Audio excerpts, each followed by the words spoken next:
Fascinating. Our good friend Mike McAllister This is joining a us sport here. show. Yeah. Stick to sport. Right. Publisher for Syracuse on 24/7 Sports at CuseNation.com. Mike McAllister, our guest.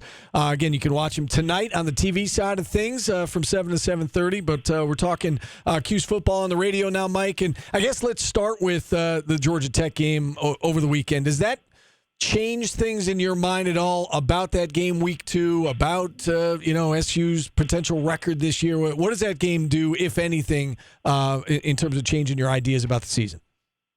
It doesn't change much because I kind of always thought it would be the biggest swing game of the season for Syracuse, because if you win that game, you really set yourself up for a 4-0, 5-0 start. And then I think at that point, having won 2 of your games against power conference teams and in conference at that puts you at a good spot in terms of being ranked, and then you're going to get all the hype and the publicity from Fran Brown being undefeated in his first year and everything that comes along with that. So it doesn't really change much because it really feels like that's a potential, lift-off game, or gives them a ton of momentum potentially. I think what it does is it maybe creates a little bit more local buzz with it, because I think most people going into the season looked at Georgia Tech and thought, yeah, they were an okay team last year, but if Syracuse is as much improved as we thought that they were based on what's happened this offseason, that's a game that they should win at home.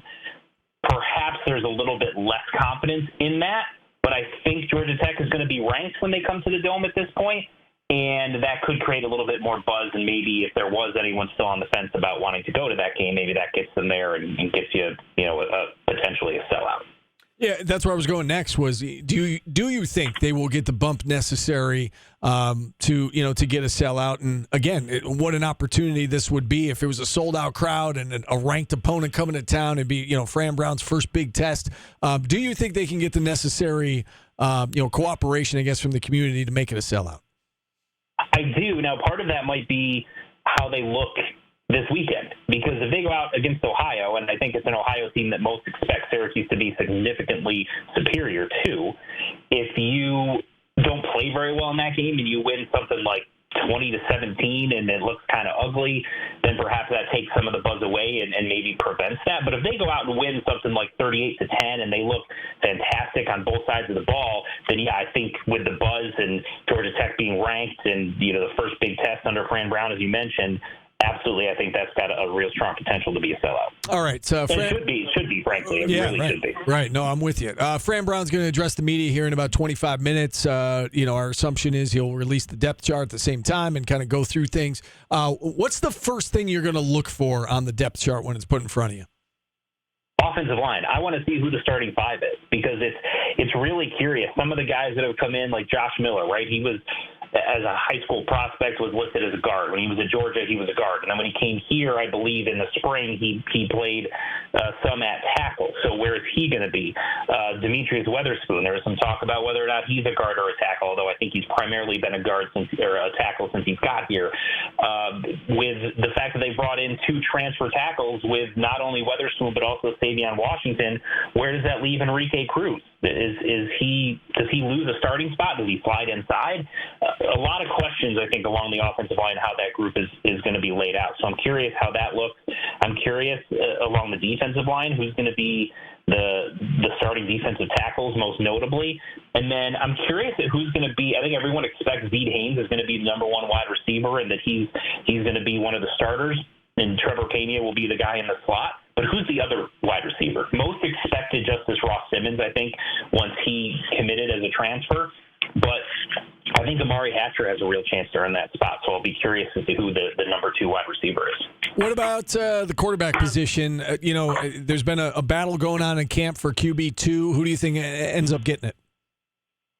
My guess would be Michael Johnson Jr. He's the guy that I'm going with. I don't think they bring in a guy like that if they felt really comfortable about it being Carlos Del Rio Wilson. That's just my gut feeling on the way that played out. But the good news is, if it is Michael Johnson Jr., then you've got a guy that was highly touted coming out of high school, has been at a Division I program for several years. And behind him, you've got Carlos Del Rio Wilson, who's also been at Division I programs for multiple years and has started multiple games for you. So there's a lot of experience behind Kyle McCord. But if I think those are going to be the two options as a number 2 quarterback, is either Carlos or Michael Johnson Jr., and I'm leaning towards Johnson Jr. at this point. All right, as we look ahead to this first opponent, and I don't know how much you've been able to delve into Ohio yet, but a team that's picked in the bottom half of the MAC conference. What are you expecting out of the Bobcats? What do folks need to know about this particular opponent? Well, they lost a lot of their good players from last year. Quarterbacks, a couple skill position players, some linemen, and that's, I think, the biggest reason why, you look at them last year and they had a really strong season last year. And so your thought is, well, you got a MAC team that, won a bunch of games last year. They're coming to the Dome. That's a solid opening game test. But with how much they've lost, I think Ohio is going to be a shell of what it was last year. I think that gives Syracuse an opportunity to get out to a really strong start. I think this entire game is going to be how ready Syracuse is, how well Syracuse executes, and isn't going to be much about the problems that Ohio is going to pose, I should say, for Syracuse. Now, they've got some good players, and they'll do some things, and they'll probably try to run some trick plays and catch Syracuse off guard and things like that. But I think largely when they line up, Syracuse should have a pretty significant advantage in most areas of the field. When you look at this game for Syracuse, as you said, what kind of defines success for you outside of a win? We expect them to win this game, but what specifically are you looking for? Any questions you want answered going into that Georgia Tech game? The big thing is how they look at the line of scrimmage on both sides of the ball. I want to see them be able to dominate an inferior opponent. And that means offensively, protect Kyle McCord, open up running lanes for LaQuint Allen and Yassine Willis. Defensively, get pressure on the quarterback and don't get gashed by the run. You do those two things and you win pretty convincingly. I think that will give a lot of momentum going into week 2. All right. And we got to keep everything on time this week because we've got Fran Brown coming up at 1 o'clock. Any other thoughts, Mike, heading into this opener, heading into this new season about Syracuse that's kind of on your mind at the moment? Yeah, I think this is a really big opportunity for the community to get behind the football program and to sort of show the country that Syracuse can be a really strong football town. And I understand what it's been the last 20, 25 years, and no one has enjoyed that, locally. But with what Fran Brown has done with his community activism, what he's done with the talent that he's brought in, and the buzz that he's created around the program, I think a really strong crowd, if not a sellout, in week 1 against an opponent that isn't a buzzworthy opponent. Even if Ohio is good, that doesn't move the needle in terms of just, name recognition.